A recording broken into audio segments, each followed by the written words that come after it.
Efésios capítulo 5, do versículo 15 ao versículo 20. A gente sempre prega em séries, mas nesse mês de julho a gente vai fazer sermões livres, tá bom? Então não é de nenhuma série específica essa mensagem, tá certo? A gente passa o ano inteiro pregando em série, né? Diz assim a palavra do Senhor, versículo 5. Tenham cuidado com a maneira como vocês vivem. Tenham cuidado com a maneira como vocês vivem, ou sejam diligentes na maneira que vocês vivem. Que não seja como insensatos, mas como sábios, aproveitando ao máximo cada oportunidade, ou, como diz outras versões, remindo o tempo, né? Porque os dias são maus. Portanto, não sejam insensatos, mas procurem compreender qual é a vontade do Senhor. Não se embriaguem com vinho, que leva à libertinagem, mas deixem-se encher pelo Espírito, falando entre si com salmos, hinos e cânticos espirituais, cantando e louvando de coração ao Senhor, dando graças constantemente a Deus Pai por todas as coisas, em nome de nosso Senhor Jesus Cristo. Amém? Mantenha sua Bíblia aberta e vamos orar.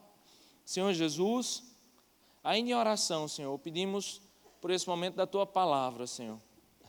Esse texto, ó Deus, que traz tantas verdades para nós, que o Senhor possa, Deus, tirar qualquer distração agora, que possa tirar minha mente de qualquer coisa fútil, de qualquer coisa que é importante, tem seu valor, mas que não agora, Senhor. Agora, Deus, a Tua palavra e a Tua voz é o que há de mais importante para nós, Senhor. E como nós nos submetemos a ela em temor, Senhor, pela Tua palavra, pelo poder da Tua palavra e do Teu Evangelho, ó Deus. Fala conosco, toca os nossos corações, como cantamos agora, quebranta os nossos corações, nos atrai pelo poder da Tua palavra, Senhor. É assim que nós te oramos e agradecemos em nome de Jesus. Amém. Gente, nós lemos um texto de Paulo, quando ele escreve aqui à igreja de Éfeso, e John Stott ele vai contextualizar esse texto, basicamente, a partir da leitura do versículo 16 do capítulo 4, que diz assim: dele todo o corpo ajustado e unido pelo auxílio de todas as juntas, cresce e edifica-se a si mesmo em amor, na medida em que cada parte realiza a sua função. Quando Paulo fala sobre isso, fala sobre a ideia de que nós entendemos o Evangelho e agora vivemos em comunidade, ou como diz John Stott, vivemos em uma sociedade nova, que é a sociedade do reino, que vive baseado na ética do reino, que vive pelo nosso rei, que é Jesus. A gente vive em unidade, a gente vive em união. E para que a gente possa viver em união, a gente precisa falar um pouco sobre santidade, sobre a forma como a gente tem que viver na nossa vida e nessa nova sociedade. Então, Paulo ele traz 3 capítulos de teologia em Efésios e depois ele começa a trazer uma teologia prática para a nossa vida, para o nosso dia a dia. E eu separei esse pequeno trecho, esse parágrafo para a gente estudar essa noite, que vai falar um pouco sobre o poder do Espírito Santo, sobre ser cheio do Espírito Santo, para que a gente possa fugir das armadilhas do mal. Essa é a ideia. E aí Paulo, ele começa esse texto que eu li para vocês, eu queria que vocês abrissem de novo a Bíblia e permanecessem com ela aberta, que ele diz no versículo 15, tenham cuidado com a maneira como vocês vivem. Olha que coisa interessante. Tenham cuidado com a maneira como vocês vivem, sejam diligentes com a maneira como vocês vivem. Prestem atenção na sua vida, preste atenção na forma como você está vivendo a sua nova vida com Deus. Isso aqui, na verdade, não começa um pensamento de Paulo, isso aqui vai concluir um pensamento de Paulo sobre santidade, sobre a nossa vida com Deus. E todos os dias a gente tem que parar e tem que pensar sobre isso. Como é que está a minha vida com Deus? Eu estou tendo cuidado em relação a isso? É interessante porque alguém aqui tirou a carteira de motorista essa semana? Essa semana, tem alguém, esse mês passado, esse ano, essa década, tem alguém ali, ó, esse ano está ali, até que enfim, eu pensei que ninguém aqui, todo mundo aqui nasceu no Detran, né? Quando você começa a dirigir, é uma coisa muito linda, gente. Não é uma coisa linda quando você começa a dirigir? Primeiro passo, abre a porta. Segundo passo, senta no banco. Em pé, não. Sentado, dirige sentado. Amém, anotei, sentado. Tudo é importante, toda informação é importante. Agora você coloca o cinto, é o terceiro passo. Ok, coloquei o cinto. Agora você regula os retrovisores. Ok, regulei. Ok, Jesus, o que é que eu faço agora? Não, agora você liga o carro. Não, você agora verifica se o carro está na embreagem. Ah, não está na embreagem, então agora você pode ligar o seu carro. Você liga o carro. Agora você tira o freio de mão, com muito cuidado. Agora você olha e dá seta. Né? Aí você faz seta, é para a direita ou é para a esquerda, é para cima ou é para baixo. Tem toda essa coisa. Aí sim você começou a dirigir. Já passou 20 minutos. Né? 20 minutos. Quando vocês vieram hoje para cá, hoje, vocês que tudo nasceu no Detran aqui, vocês que vieram, vocês lembram quando vocês fizeram essas coisas? Vocês lembram? Peraí, vou dar seta agora. Vocês lembram, vocês pensando nisso? Não, virou uma rotina. Né, virou um hábito, virou uma coisa que você não para mais e pensa. Na verdade, teve gente aqui que veio brigado com a mulher. Não é porque a mulher me contou, não. Estou chutando só, tá, gente? Tem gente aqui que veio brigado com a mulher, entrou no carro brigado, dirigiu brigado, que quando ele chegou aqui, ele fez, como é que eu estou aqui? Você já pensou, você já passou por isso? Eu passo direto pela coisa de, meu Deus, será que eu freiei naquela lombada? Que eu nem lembro, e como a multa não chega, provavelmente eu freiei, mas eu nem lembro que eu freiei, entendeu? Porque a coisa virou uma rotina, a coisa virou completamente um hábito. E parece que o que Paulo vai falar aqui sobre tenha diligência com a sua vida, é que a gente tem a tendência de, no início, nos momentos novos, nas coisas novas, no seu primeiro mês de trabalho, você é extremamente diligente com as coisas. Você tem cuidado com tudo que você diz, você tem cuidado com tudo que você fala, né? Você tem cuidado com tudo que você faz. Só que parece que quando o tempo vai passando, você vai perdendo um pouco essa diligência e você vai fazendo as coisas muito no automático. Até um avião atravessa um oceano no piloto automático, imagine você no seu casamento há 10 anos, às vezes em um piloto automático. Então, o que Paulo está dizendo aqui, olha, você que é cristão, que já encontrou o Senhor, mas que tem perdido a diligência com a sua vida, você tem perdido o cuidado com a sua vida com Deus, e muitas coisas estão se tornando habituais, mas são coisas ruins.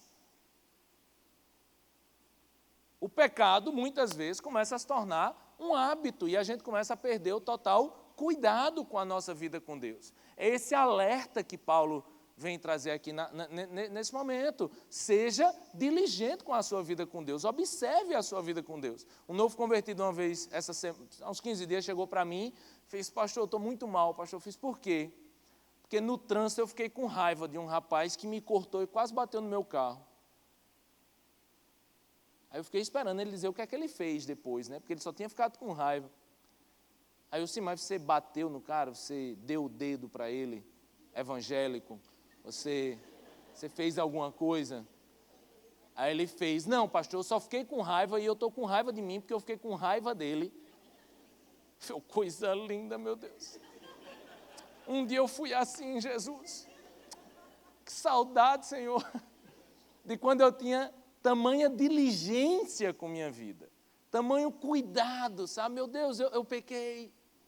Senhor, minha vida está certa, meu relacionamento contigo está bem, meu relacionamento com os outros está bem, entendeu? É esse nível de diligência, de cuidado que a gente precisa ter, e quando a gente vai virando crente velho, a gente vai virando crente chato, né? Crente abusado. Crente velho é uma desgraça, gente. Mas é o termo real, ele é uma desgraça, ele é uma falta de graça, sabe? Ele esquece o favor imerecido de Deus, ele esquece a graça de Deus, ele deixa de ser misericordioso como o Senhor é por nós na vida dos outros. E aí Paulo vai falar sobre isso. Vamos seguir, eu queria tocar em 3 pontos aqui. Ele diz, tenham cuidado com a maneira como vocês vivem, que não seja como insensatos, mas seja como sábios. Versículo 17, portanto, não seja de novo insensatos, mas procurem compreender qual é a vontade do Senhor. Não como insensatos, mas como sábios. Não como insensatos, mas procurando entender qual é a vontade do Senhor. Se tem uma pergunta que eu respondo todo dia é: pastor, eu não sei qual é a vontade do Senhor. E aí eu quero trabalhar em dois aspectos. Eu quero trabalhar primeiro no aspecto da vontade geral do Senhor. O Senhor tem uma vontade geral para toda a humanidade e essa verdade está na Sagrada Escritura. E é por isso que sabedoria, lá em Provérbios, capítulo 24, Provérbios, capítulo 24, versículo 3. Eu vou ler rapidinho. Provérbios 24, versículo 3 diz assim: com sabedoria se constrói a casa, com discernimento se consolida e com conhecimento se enche. Olha que coisa interessante. Com sabedoria se constrói a casa. Sabedoria aqui é a habilidade de colocar alguma coisa em prática. Com discernimento se consolida. Discernimento é a ideia de saber o que é bom e o que é mal. E pelo conhecimento, que aqui é conteúdo, os cômodos se enchem. O homem sábio é poderoso, e quem tem conhecimento aumenta a sua força. Quem sai à guerra precisa de orientação, e com muitos conselheiros se obtém a vitória. Então ele vai dizer: tenha cuidado com a sua vida com Deus, não sendo nécio, mas sendo sábio. Tenha cuidado com sua vida com Deus, sendo sábio e procurando entender qual é a vontade geral de Deus na nossa vida. O contraponto que Paulo está fazendo aqui, gente, para eu poder concluir esse pensamento, está a partir do versículo 17 do capítulo 4. E esse eu queria que você lesse comigo. Capítulo 4, do versículo 17. Ele diz assim: assim eu lhes digo, e no Senhor insisto, que não vivam mais como os gentios, que vivem na inutilidade dos seus, o quê? O quê? Pensamentos. Não vivam, vocês que são cristãos, nós somos cristãos, não vivam mais como os gentios, que vivem na inutilidade dos seus pensamentos. Vivem com pensamentos fúteis, aqui no grego o significado seria podres. Pensamentos podres, pensamentos que não frutificam em nada. Versículo 18, eles estão obscurecidos no entendimento e separados da vida de Deus por causa da ignorância em que estão, devido ao endurecimento do seu coração, tendo perdido toda a sensibilidade. Você já viu pessoas que perderam a sensibilidade com o pecado? Ela pecava e ainda sentia algo com isso, mas agora não sente mais nada. Pessoas que se tornaram insensíveis, elas destroem a vida dos seus filhos, elas destroem a vida da sua esposa, eles destroem a saúde mental das pessoas que estão ao lado dela, mas não têm sensibilidade para nada. Eles se entregaram à depravação, cometendo com avidez toda espécie de impureza. Todavia, não foi isso que nós aprendemos de quem? De Cristo. De Cristo. De fato, vocês ouviram falar dele, nele foram ensinados de acordo com a verdade que está em Jesus. Quanto à antiga maneira de viver, vocês foram ensinados a despir-se do velho homem, que se corrompe por desejos enganosos, e a serem renovados no modo de pensar, e a revestir-se do novo homem, criado para ser semelhante a Deus, em justiça e em santidade provenientes da verdade.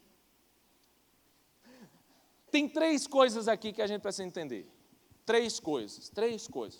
Paulo, ele vai falar de santidade, e quando ele vai falar sobre pecado, ele parte de três premissas. Três. A primeira é a premissa de quem nós somos.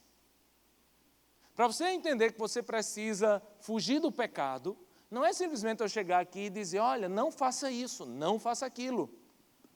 Começa com a pergunta: quem sou eu? E na pergunta: quem somos nós? A resposta de Paulo é: nós somos filhos de Deus, adotados por Deus, amados pela graça do Senhor Jesus, chamados pelo seu sangue, perdoados pelo seu sangue. E nos tornamos filhos, gente, não porque eu quis ser filho de Deus, mas porque Ele, pela cruz, me chamou, gentilmente me atraiu, e eu, sem palavras, me aproximo, quebrantado pelo seu amor. Foi Ele que me chamou, foi Ele que me escolheu, foi Ele que me atraiu pelo seu amor, pela sua graça, e Ele mudou quem eu era, Ele mudou a minha vida, Ele mudou a minha natureza. Eu era um outro homem, agora eu sou um novo homem, agora eu sou uma nova criatura. Ele mudou quem eu sou. Você não é mais o que você era. A gente tem um encontro com o Senhor, Ele muda a nossa vida, Ele muda quem nós somos. E se Ele muda quem nós somos, gente, tudo muda. Eu fico pensando, eu antes de ser cristão, eu era palmeirense. Depois que eu encontrei Jesus, eu continuei palmeirense. Lógico, eu sei o quê? Flamenguista? Deus me livre. Só que você não entende, gente. Futebol, para mim, era a minha vida. Futebol, Palmeiras campeão da Libertadores, eu lembro como hoje, eu quase morri do coração. Eu não sei se você lembra, aí foi para o Mundial, levou um gol com um frango do goleiro Marcos. Quase que eu mato o Marcos, quase que eu faço uma macumba para ele. Gospel, macumba gospel. Rapaz, aquilo me detonava, eu entrei numa depressão quando o Palmeiras perdia. Eu torcia para o Nacional de Patos, que é o meu time, na verdade, de coração. É sério, não tem time em Patos. Campeão paraibano em 2000. Eu viajava Paraíba acompanhando o Nacional de Patos. Aquilo era a minha vida. Todo final de semana eu viajava com o Nacional para ver o Nacional jogar e perder. Mas eu estava ali, como todo ser fiel. Eu era fiel a ele. Entendeu? Pagava a mensalidade do clube. Era o dízimo. Era fiel, isso era a minha vida. A única mudança, eu continuo palmeirense. Graças a Deus, Ele me deu muito motivo para não gostar mais de futebol. Mas minha vida agora não é mais isso. Rapaz, se fosse o antigo eu, vendo o Brasil perder essa quinta-feira, foi quinta, foi? Sexta, olha só como eu estou agora. Vocês iam me encontrar bêbado lá chorando, lá na praia. Não é mais minha vida isso. Isso passou, entendeu? Eu torço, vamos ganhar e tal. Mas não é minha vida. Colossenses vai dizer, quando Jesus, que é a nossa vida, for ressuscitado em glória e tal, seremos glorificados com Ele. Quando Jesus, que é a nossa vida, Colossenses 3, minha vida agora, gente, nossa vida agora é Jesus. E aí ele diz em Colossenses 3 e repete aqui em Efésios, que a nossa nova vida faz com que a gente tire a roupa do pecado e coloque uma nova roupa. Aqui o sentido de trocar a roupa, de mudar uma roupa por outra, é porque no aspecto aqui, nesse sentido aqui, a roupa muda quem eu sou. Se você está de terno, você é o quê? Ou é advogado ou é pastor. Ainda é assim, você está vestida de noiva, você está fazendo o quê da vida? Você está indo comprar um doce? Não, você está indo casar, você é noiva. Você é noiva, né?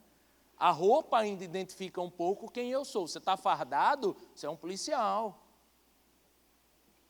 E no sentido aqui é se nós temos a Jesus e Jesus é a nossa vida, a roupa do pecado foi tirada e agora revista-se de uma nova roupa, muda quem eu sou.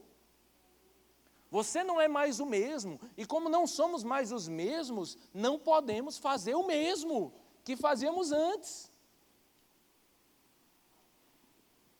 Paulo fala de uma experiência que muda quem nós somos. Mas uma segunda coisa, existe uma teologia que muda o que nós cremos. Eu creio em algo que é maior do que eu.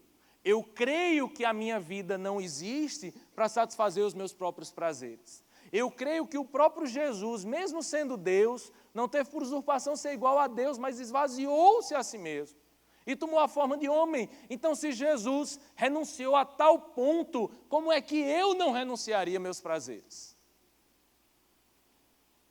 Aí é o que nós cremos, é o que nós fomos ensinados pelo próprio Jesus. Isso é entendimento, isso é conhecimento, isso nos dá discernimento e isso nos faz sábios.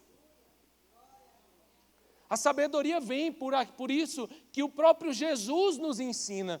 Paulo coloca Jesus como mestre que nos ensina, mas como o próprio conteúdo aprendido. Eu aprendi de Jesus sobre a pessoa de Jesus. Jesus muda aquilo que eu penso, eu creio agora em Jesus. Minha vida é outra, minha mente é outra. E agora eu sou renovado, transformado pela renovação da minha mente.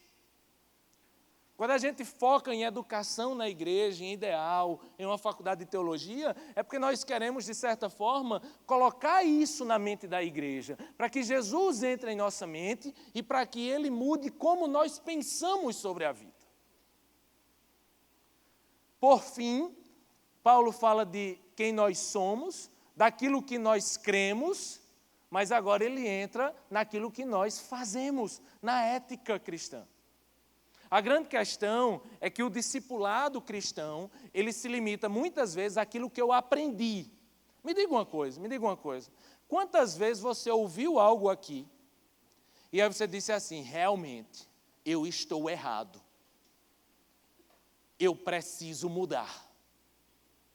Eu tenho que ser uma pessoa diferente. Eu não vou gritar mais com ninguém no trânsito. Aí você sai daqui, se engalha nessa primeira curva depois do culto. Você não conseguiu nem fazer uma curva ainda. E você briga com o irmão da igreja aqui do lado. Você faz, amanhã eu mudo. Amanhã, no terceiro semáforo, você faz a mesma coisa. A gente fala aqui que nós somos sempre morados, você tem que cuidar do seu corpo. Aí você faz, não, amanhã eu começo uma dieta. Não, agora é certo. Agora é certo. Vou botar logo no Facebook aqui para me comprometer. Partiu dieta. Partiu perder 10 quilos. Partiu fitness, crente fitness. Emagrecendo com Jesus. Você sabe que tem que emagrecer. Você aprendeu que você é filho de Deus, você é templo e morada do Espírito Santo e que você não pode ter essa barriga. Essa barriga foi o diabo, não foi Jesus. Você já sabe. Só que quando for amanhã de 5 da manhã, que você no culto aqui, você já se comprometeu. Eu vou logo botar o despertador aqui. Amanhã de 5 da manhã eu estou malhando, estou correndo. Amanhã o despertador vai tocar. Tu vai morrer de raiva porque se comprometeu. E não vai. Porque a gente se ilude que a minha vida muda a partir do momento que eu somente aprendi algo. Hábitos não mudam dessa forma. Eu estou lendo um livro sobre hábitos, bem interessante, um livro cristão, que é Você é aquilo que ama. Você é aquilo que ama. E ele me mostrou algo que realmente eu nunca tinha pensado. Se eu dissesse para você assim, gente, eu estou imitando fulano de tal, vocês iam achar isso bonito ou isso feio? Feio, né? Não parece feio, eu estou imitando fulano de tal, não parece uma coisa feia? Depende da pessoa, né? Não é Tiririca que eu estou imitando, né? Sei lá, não é Gretchen, né? Fui longe agora, né? A grande questão é que, na nossa cabeça, imitar é algo feio. Na nossa geração de hoje, só vale o inédito. Só vale o exclusivo. Você tem que ter a melhor postagem, você tem que ter a piada mais inédita, você tem que fazer o meme que ninguém fez, né? É a geração das coisas muito novas, as coisas que se renovam todos os dias. Tudo já nasce velho hoje, né? Você tem um tênis, não, mas esse tênis aí já é imitação daquele, é ruim. Eu gosto daquele que aquele é origem. Aquele é das origens. Aquele é origem. Você já viu isso? Não, só eu. Isso é original. O que vale é ser inédito. Eu tenho agora uma nova fórmula para você casar. Eu tenho agora uma nova fórmula de você encontrar-se com Deus. Eu tenho agora uma nova fórmula para fazer você prosperar e ganhar muito dinheiro. A gente gosta de coisas novas. A gente vive uma sociedade que descartou o velho. Que o velho é necessariamente ruim. Isso é muito perigoso, gente. Isso é velho, ou seja, isso é ruim. Eu lembro quando eu estava em Guiné-Bissau com o pastor Sérgio, a gente estava numa casa, numa tabanca lá, e tinha uma senhora de 80 anos. E eu me surpreendi com ela ter 80 anos. Porque eu tenho essa carinha de 22. Não, eu tenho 30 com cara de 40 já. A mulher tinha 80, mas parecia ter 40, gente. Era incrível, eu fiquei surpreso quando ela me disse que tinha 80 anos. Quando me disseram que eu não entendia a língua dela, quando dizia que ela tinha 80 anos, eu falei, meu Deus do céu. Eu fiquei surpreso, mas eu fiquei calado. Pastor Sérgio, não. Pastor Sérgio fez. Mas você é muito nova. Você parece ter 40 anos. Rapaz, essa mulher virou a cara para pastor Sérgio. Saiu com a raiva dele. Saiu sem olhar para a cara dele assim. Quando ela ouviu isso, ela virou e foi embora. Quase que eu volto e digo, falo direito com o meu pastor. Não vai fazer isso com ele, não. Depois nos explicam que o que o pastor Sérgio fez com ela foi um xingamento. Chamar você de novo, o importante é ser velho. Porque se eu sou velho, eu sou sábio. É uma cultura que valoriza os mais velhos. Os mais velhos têm respeito, os mais velhos são respeitados. Porque não é por menos que ela já viveu 80 anos. Hoje o menino tem 15 anos, quer saber mais do que o pai que tem 60. Tem 50, tem 40, tem o que for, tem mais do que você, sabe mais do que você. Já viveu mais do que você. Eu penso, gente, quantas vezes eu questionei minha mãe e meu pai. E agora que eu tenho filho, eu faço, entendi.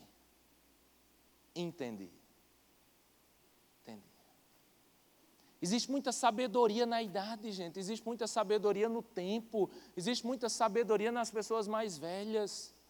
A gente descartou isso. E sabe qual é o problema disso tudo? É porque nós não aprendemos apenas dentro de uma sala de aula quando entendemos algo. Nós aprendemos pelo modelo. O modelo nos ensina muito. O modelo ensina muito mais do que o que eu falo. O que eu faço ensina muito mais do que aquilo que eu falo. Eu tenho um problema na minha urina. Eu quero me abrir com vocês. Que se você fizer shhh, eu vou ter vontade de ir no banheiro. É sério, eu não sei se isso é psicológico, depois vocês podem me ajudar aqui. Não façam isso. Porque fizeram no culto anterior. Gente, é Satanás. Está repreendido. Estou me trancando aqui já. E há 9 anos eu sou casado, há 9 anos eu brigo com minha esposa porque eu faço xixi no banheiro, no box, né, no chuveiro. Aí ela fica com raiva de mim porque é sujo e tal. Eu digo, eu sei, amor. Mas quando essa aguinha começa a fazer shhh, é inevitável, não consigo segurar. Então ela briga todo dia comigo e todo dia eu faço. Só que aí com Bela eu ensino ela o quê? Olha, você é uma mocinha, você é uma menina, já está usando troninho, comprei já o assentozinho rosa para ela. Aí ela vai no banheiro, eu olho, vem para cá, vem para o troninho, boto o troninho para ela, ensino a limpar, ensino a fazer, ensino a levantar a tampa, ensino a dar descarga, ensino a rasgar o papel, ensino a fechar a porta, ensino a apagar a luz, mas ela vai mijar onde? Em pé. Dia desse eu pego a menina no banheiro, mulher fazendo xixi em pé, a coisa mais feia do mundo, né? Ela mirando o ralo do jeito que eu faço, gente. Eu de início eu me orgulhei. Quer ver, ó, amor, puxou o pai. Coisa linda. Minha esposa ficou indignada, né? Mas na hora eu não pude fazer isso. Na hora eu cheguei para a Bela e fiz. Bela, o que é que papai te ensinou? Aí ela fez. Papai ensinou no vaso. No troninho, né? Toninho. Papai ensinou no troninho. E por que você está fazendo aí? Papai não faz. Aí eu, amor, perdi, leva tu agora. Resolve tu, ela ganhou de mim. Porque você pode ensinar, gente, você pode falar, você pode fazer uma prova, entendeu? Você pode ser constrangido aqui pelo seu pecado, mas nós aprendemos com os modelos. São os modelos que mais nos ensinam. E é por isso que Paulo ele vai dizer no versículo 1, portanto, sejam imitadores de Deus. E Paulo vai dizer em outros momentos, sejam meus imitadores, assim como eu sou de Cristo. Paulo se coloca como um modelo moral. Paulo se coloca como um modelo de ética, um modelo de vida com Deus e diz assim, me imitem. Você quer saber como ser um cristão? Pode imitar a mim. Seja meu imitador. Bill Hybels, ele disse que uma das formas de ele construir a vida dele com Deus foi achando pessoas que são referenciais para ele. É muito difícil você achar alguém que é referencial em tudo. Mas ele foi atrás de alguém que era um grande homem de Deus no seu casamento. Não era um cara que era pastor, nada. Ele tinha simplesmente 50 anos de casamento. Uma pessoa de 50 anos de casamento, ela tem muito a me ensinar sobre casamento. Você pode ter lido 20 livros sobre casamento. Esse homem com 50 anos de casamento, ele sabe mais do que isso. Então ele começou a se reunir semanalmente com esse cara, ou mensalmente com um cara, para falar sobre casamento. Só que ele estava com um problema financeiro. Ele achou um irmão da igreja que era especialista nisso. A vida dele era extremamente organizada. Aí ele começou a se reunir com esse cara também. No final ele disse assim, eu achei pessoas que eram servas do Senhor Jesus e que poderiam ser modelo para a minha vida, para que eu pudesse, enxergando como elas fazem na vida delas, eu pudesse imitá-las. O que falta no nosso país, gente, são pessoas que podem ser modelo para alguma coisa. Isso parte da política, a gente perdeu noção de alguém que seja modelo moral para nós. Nós somos um país hoje sem heróis. E isso é terrível. E nessa geração que esquece o valor do imitar aquilo que tem valor, do imitar aquilo que é importante, do imitar aquele que está certo. Não, eu quero inventar a roda de novo. Eu inventei uma nova forma de me relacionar com Deus. Vai ver como Lutero fez isso. Ele deve ter feito alguma coisa certa sobre isso. Calvino deve ter algo a ensinar sobre isso. Um dos princípios do aprender, gente, está no imitar. Não precisa inventar a roda com Deus, não. Vai lá, vê pessoas que são referencial para você. Eu faço isso, eu fiz isso com algumas pessoas. Eu imitei Bill Hybels nisso. Olha, isso parece até uma coisa feia. Eu imitei Bill Hybels nisso. Eu imitei ele. Eu peguei uma pessoa que era um grande teólogo para mim, que é Timothy Keller. Eu li tudo de Timothy Keller. Timothy Keller não sabe, mas ele me discipula.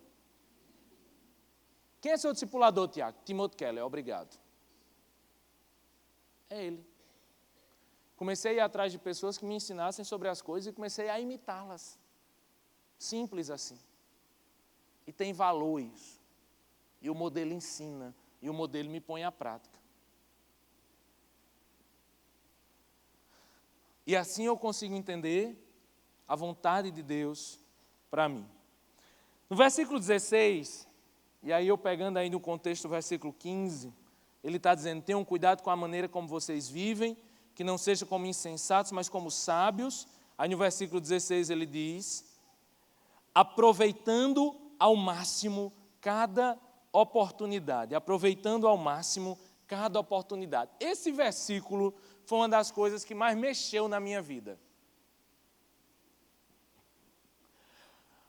Quando eu estava vivendo uma vida extremamente ansiosa, com muita coisa para fazer, e extremamente desorganizado, esse versículo apareceu como um bálsamo para mim.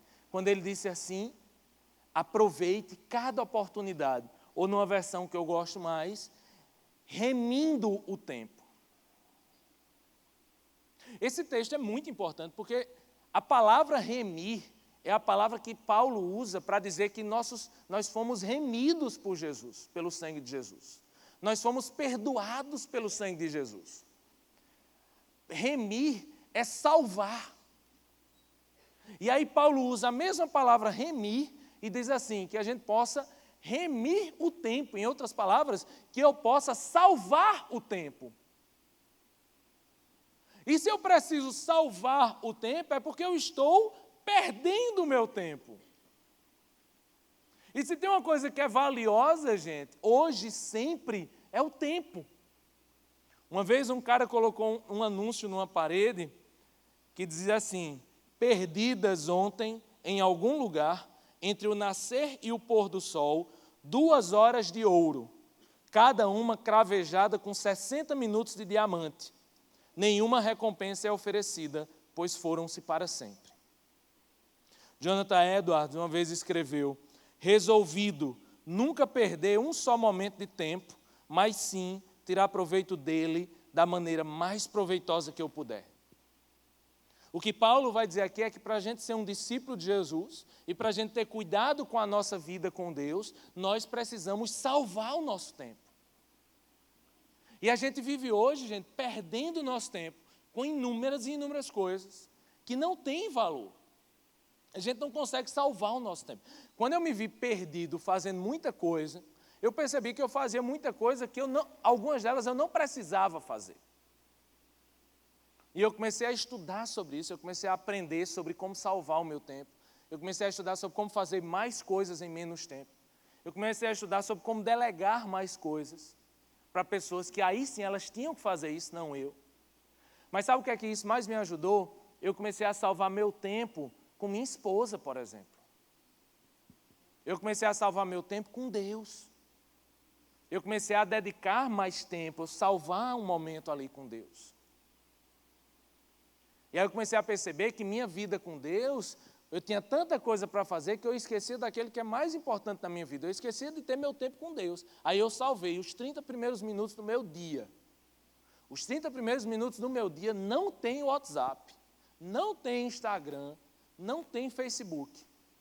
Os 30 primeiros minutos da minha vida, do meu dia, eu dedico ao Senhor. Salvei ele para o Senhor.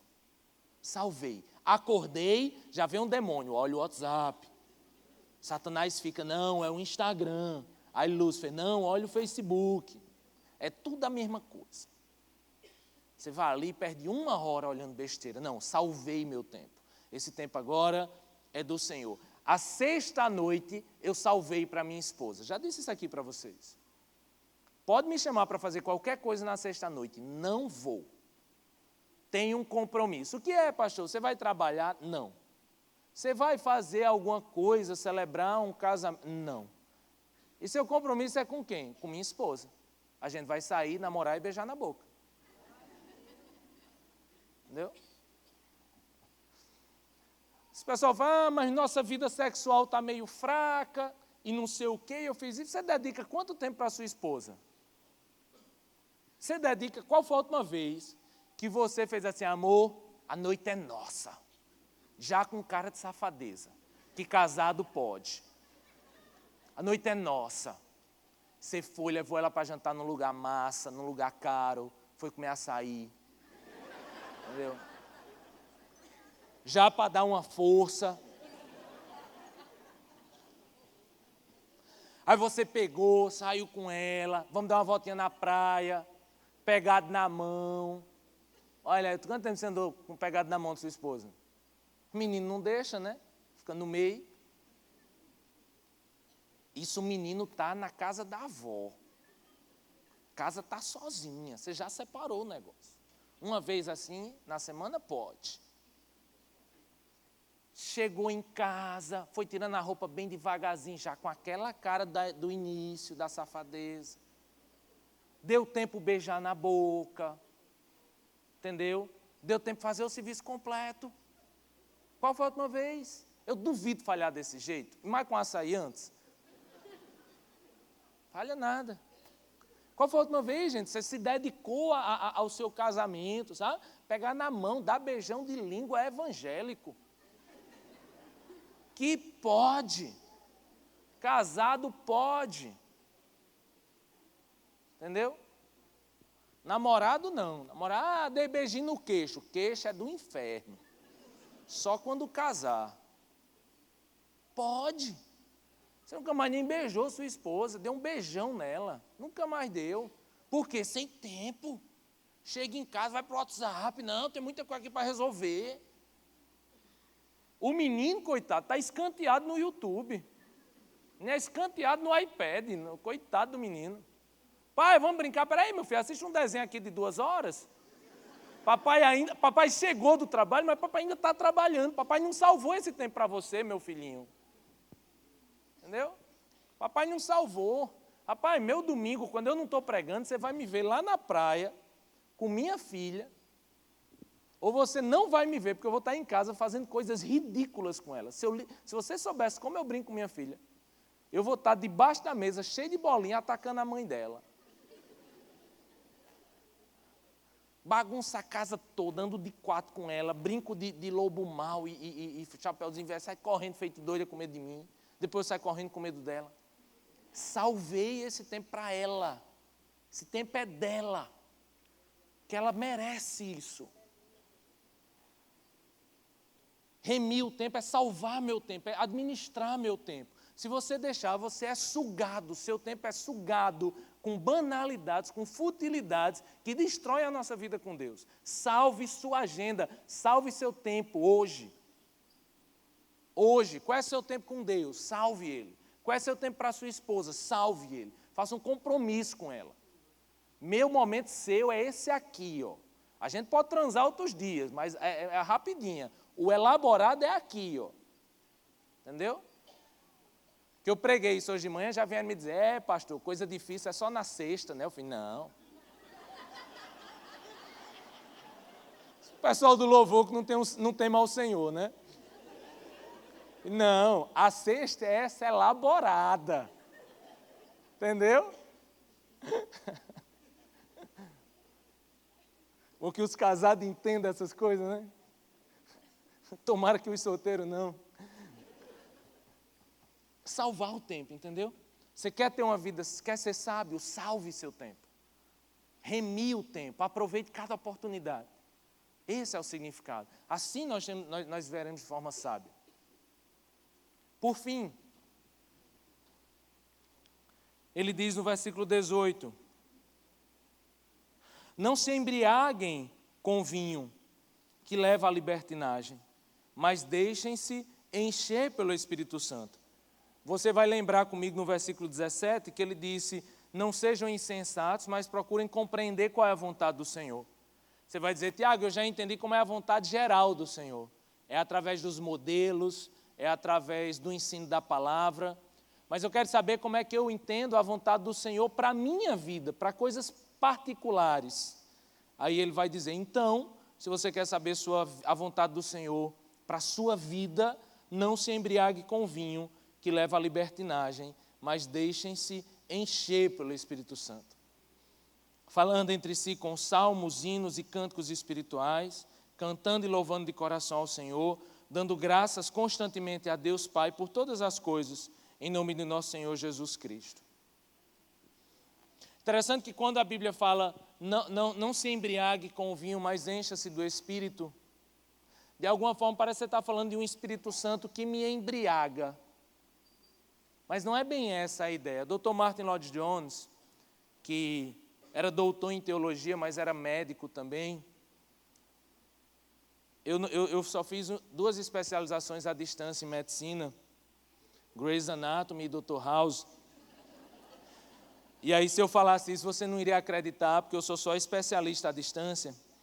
Mas Dr. Martin Lloyd Jones, ele é médico mesmo. E ele disse assim, quando ele comentou esse texto de Efésios, ele falou, o vinho, o álcool, farmacologicamente falando, deve ser alguma coisa aí com farmácia, minha especialização não me ensinou isso, farmacologicamente falando, o vinho e o álcool não são estimulantes. Ele é um depressivo. Tome qualquer livro de farmacologia e procure a referência de álcool e verá que está sempre classificado entre os depressivos. Ele não é um estimulante. Além disso, abre aspas, deprime primeira e principalmente os centros mais altos de todos no cérebro. Controlam tudo quanto dá ao homem autocontrole, sabedoria, entendimento, discriminação, julgamento, equilíbrio e poder para ponderar tudo, você perde.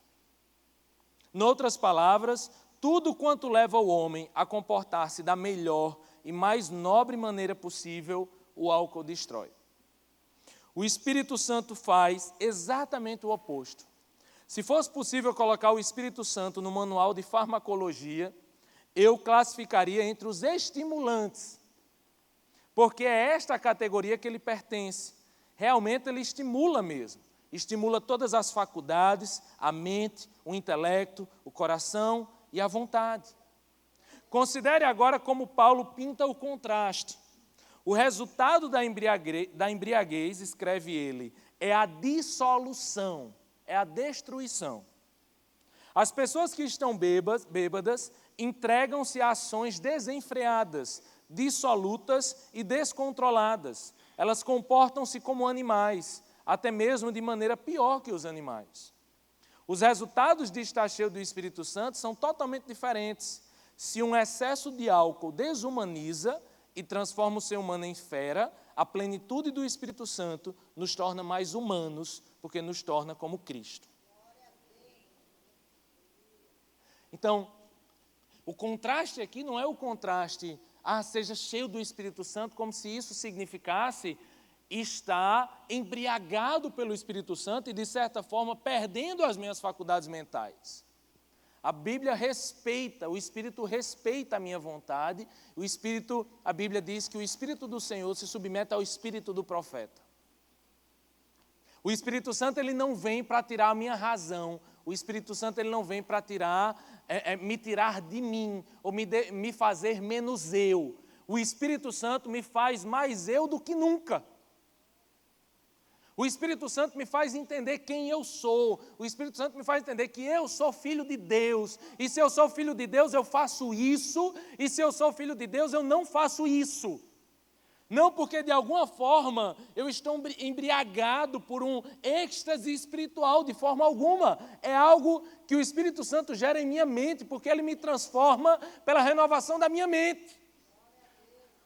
Então, as pessoas julgam a igreja como se a igreja fizesse lavagem cerebral, ou como se a igreja, manipulasse as pessoas pela emoção. Ao contrário, as pessoas bêbadas estão manipuladas e elas deixam de ser quem elas são. Um crente cheio do Espírito Santo, ele sabe quem ele é, ele tem convicção de quem ele é. As suas faculdades mentais estão plenas, porque elas estão ligadas ao Criador de todas as coisas. Nós sabemos quem nós somos quando nós temos o Espírito Santo. Nós sabemos a quem imitar, nós sabemos a quem seguir, porque quem tem o Espírito Santo, no capítulo 4, no versículo 30, ele diz, não entristeça o Espírito Santo de Deus, com o qual vocês foram selados para o dia da redenção. Quem tem o Espírito Santo de Deus, quando ele peca, ele entristece o Espírito Santo de Deus e nós sabemos disso. Nós sabemos disso. Agora, quando eu estou cheio do Espírito, eu sei que eu quero agradar ao Senhor. O Espírito Santo me convence, do pecado. O Espírito Santo me mostra o caminho para seguir. O Espírito Santo diz quem eu sou. Ele diz o que eu tenho que fazer. O Espírito Santo intercede por mim com gemidos inexprimíveis. O Espírito Santo me guia. E aí, quando eu não sei a vontade de Deus e quando eu não sei o que fazer, o Espírito Santo dentro de mim diz: meu filho, eu te dou paz, vá nesse caminho, siga nesse caminho. Agora, isso só é permitido àqueles que se permitem ser cheios do Espírito Santo. Eu gosto muito porque a NVI conseguiu traduzir da forma passiva, que normalmente as traduções não faziam. Deixe-se ser cheio do Espírito Santo. Permita-se ser cheio do Espírito Santo. Isso revela uma grande verdade. O Espírito Santo, ele quer encher a igreja. Não é que você tem que chegar: Espírito Santo, por favor, me encha. Não, ele quer nos encher. Ele só precisa que a gente permita isso. A gente só precisa abrir os nossos corações para Deus e dizer: Espírito Santo, a minha vida está entregue a Ti. Faz o que Tu quiseres em mim. Enche-me, Espírito Santo, porque eu quero entender qual é a Tua vontade. Enche-me, Espírito Santo, porque eu quero saber os caminhos certos a seguir. Enche-me, Espírito Santo, para que eu possa ter mais cuidado com a minha vida com Deus. Enche-me, Espírito Santo, para que eu possa imitar mais a Deus, imitar mais a Jesus, para que eu possa ser exemplo para os outros, para que os outros, de alguma forma, um dia, possam me ver como exemplo a ser imitado. E isso é um grande valor que nós perdemos. O valor de ter pessoas como referência. Você, pai, queira ou não, seu filho lhe imitará. A questão não é se ele vai ou não lhe imitar. A questão é se ele vai imitar algo bom em você. Eu sempre lembro da frase da filha de Dr. Shedd que diz: eu só sei que meu pai peca porque a Bíblia diz que ele peca.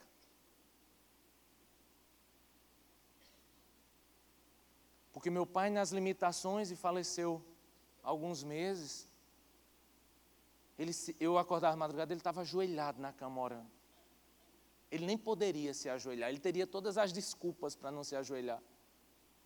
Mas ele era exemplo para mim em oração. E eu via meu pai fazer isso, e o que é que eu fazia? Me ajoelhava também. Porque eu podia me ajoelhar, meu pai não. E vendo meu pai fazer, como é que eu não vou fazer?